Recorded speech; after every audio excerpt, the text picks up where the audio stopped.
The Code offers protection of rights, equal opportunity, and freedom from discrimination. It applies to jobs, housing, and services, and states that employers, landlords, and service providers must accommodate people with disabilities to the point of undue hardship. Employers must accommodate employees when they cannot perform all of the duties of the job because of their disabilities.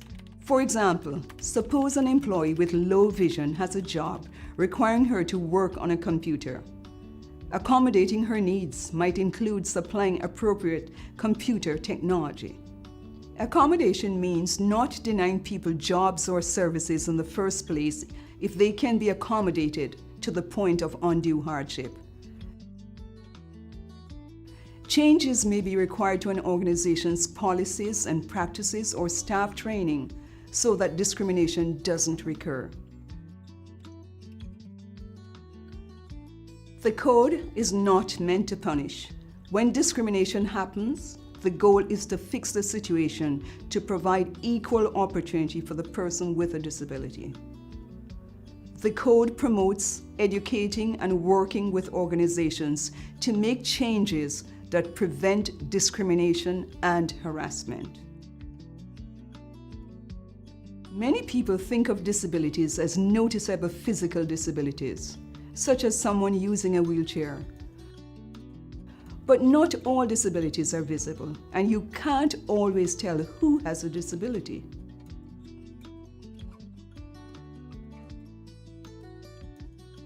In the Code, disabilities can include physical limitations,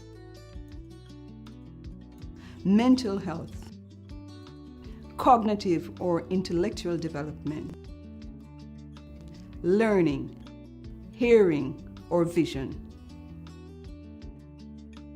They also can include epilepsy, substance addictions,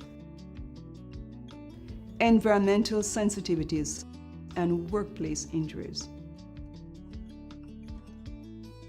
The Code protects people from discrimination and harassment because of past, present, or perceived disabilities. Disability itself is not a barrier, but barriers exist that can exclude people with disabilities.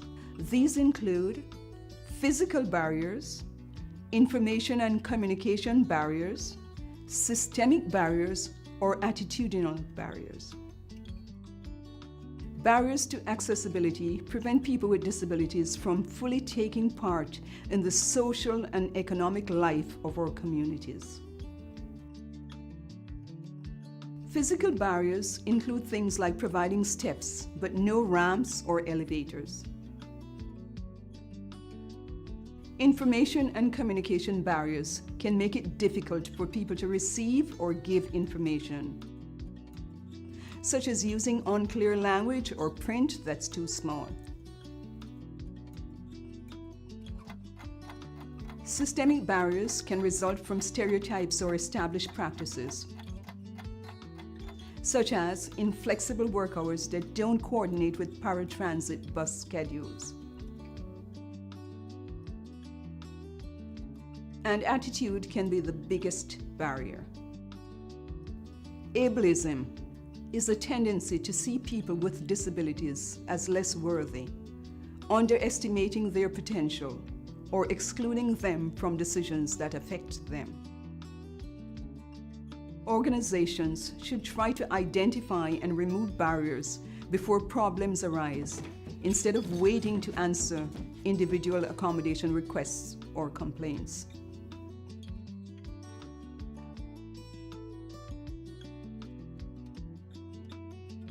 You can also avoid creating barriers altogether through inclusive planning and design.